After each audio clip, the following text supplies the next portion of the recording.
ગુજરાતમાં જાતિ આધારિત અત્યાચારના કેસોમાં ફરી વધારો જોવા મળી રહ્યો છે। વડોદરાની સેન્ટ્રલ કોલેજમાં વિદ્યાર્થીઓ પર થયેલા હુમલાનો મામલો હજી સુધી ન્યાય વગર લટક્યો છે। નમસ્કાર, હું છું મમલ અને અમારા વિશેષ કાર્યક્રમમાં તમારું સ્વાગત છે। તો આવો સાંભળીએ આ મુદ્દે પીડિત વિદ્યાર્થી અને કોંગ્રેસના प्रवक्ता पार्थिवराज कड़वड़िया શું કહ્યું છે। मेरा पूरा नाम राजकरण सिंह है। मैं हासीसार हरियाणा का रहने वाला हूँ। मैं अभी सेकंड सेमेस्टर का स्टूडेंट हूँ, बीए ऑनर सोशल मैनेजमेंट का। मेरी शेड्यूल कास्ट कैटेगरी है।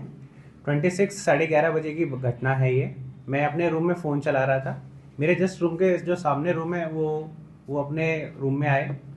रूम में के गेट पे अपने खड़े थे। वो कह रहे कि इतने सारे पैम्पलेट्स किसने गिराए। बहुत लोग हल्ला कर रहे थे। मैंने सोचा कि मैं रूम बाहर देखता हूँ क्या मसला है। देखा कि बहुत सारे पैम्पलेट्स पड़े थे। वो कह रहे थे कि तुमने तो नहीं रखा। मैंने कहा भैया मैंने नहीं रखा, आप सीसीटीवी कैमरा चेक कर लीजिए कौन है। ऐसे से हल्ला हो रहा था तो पूरा 3rd फ्लोर आ चुका था। मैं साबरमती बॉयज़ हॉस्टल में रहता हूँ, सेंट्रल यूनिवर्सिटी ऑफ गुजरात में। पूरा आ चुका था, पूरा हॉस्टल आ चुका था। फिर एक डे स्कॉलर्स आए, मयंक और हिमांशु।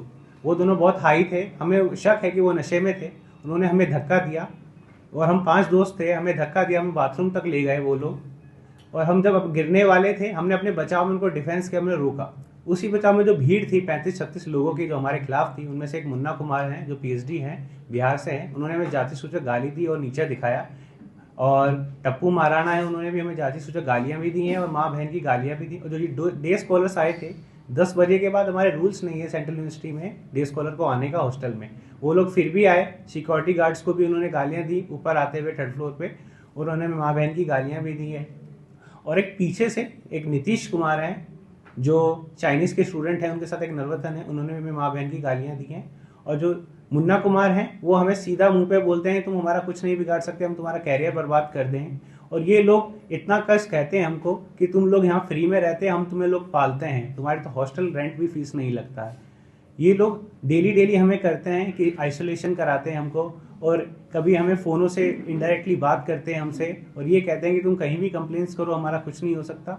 जिससे हमारी घटना हुई थी उसके अगले दिन हम अपने HODs के पास गए, अपने डिपार्टमेंट्स के। जो मेरे 5 दोस्त हैं वो जर्मन डिपार्टमेंट के हैं और मैं एक सोशल मैनेजमेंट का हूँ। हम अपने HOD से बात करी, उन्होंने अपने रूल्स बताए कहाँ कंप्लेंट करनी, हमने कंप्लेंट्स करी। हमारी कमेटी बैठी, हम कमेटी में अपने स्टेटमेंट्स दिए। कमेटी स्टेटमेंट्स देने के बाद भी कुछ नहीं हो रहा है। वो सामने वाली जो पार्टी है वो हमें ये कहती है हमारा कुछ नहीं हो सकता। हम ये देख रहे हैं कि यूनिवर्सिटी कोई एक्शन नहीं ले रही है और जो सामने वाली पार्टी वो ऐसा नॉर्मली घूम रही है। हमें लगता है कि SC स्टूडेंट्स तो पढ़ना मुश्किल हो रहा है सेंट्रल यूनिवर्सिटी गुजरात में। क्या लगे हम यहाँ पढ़ नहीं सकते हैं, उन्हें क्या दिक्कत है हमसे।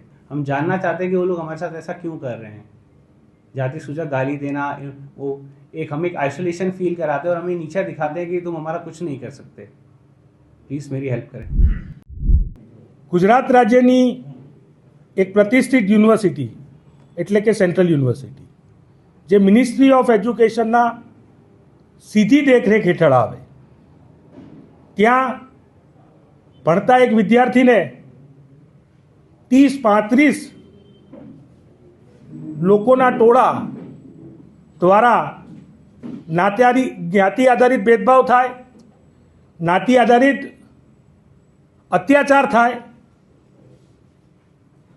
ગુજરાત રાજ્યમાં 2 દિવસ પહેલાં જ આપણે એક વિદ્યાર્થીનો જ્ઞાતિ આધારિત અત્યાચારના લીધે તેને આપઘાત કરવો પડ્યો, જીવ ટૂંકાવવો પડ્યો તેવી પરિસ્થિતિ થઈ હતી। ત્યારે વડોદરાની બાજુમાં આવેલી સેન્ટ્રલ યુનિવર્સિટી જ્યાં એક વિદ્યાર્થીને 30-35 લોકોના ટોળા દ્વારા હેરાન પરેશાન કરીને મારઝૂડ કરવામાં આવે, જાતિ સૂચક શબ્દો બોલીને અપમાનિત કરવામાં આવે, જે ઘટના 26 જાન્યુઆરીની રાતે બનેલ છે। વિદ્યાર્થી યુનિવર્સિટીના પ્રશાસન ઉપર વિશ્વાસ રાખી અઠવાડિયું રાહ જોવે। આજે 5મી તારીખ છે કે વિદ્યાર્થીને ફરજ પડી છે આપના મીડિયા સમક્ષ હાજર થવાની। આ સમગ્ર મામલે આપ શું વિચારો છો કોમેન્ટ કરીને અમને જરૂરથી જણાવજો। અત્યારે માટે બસ આટલું જ। ધન્યવાદ।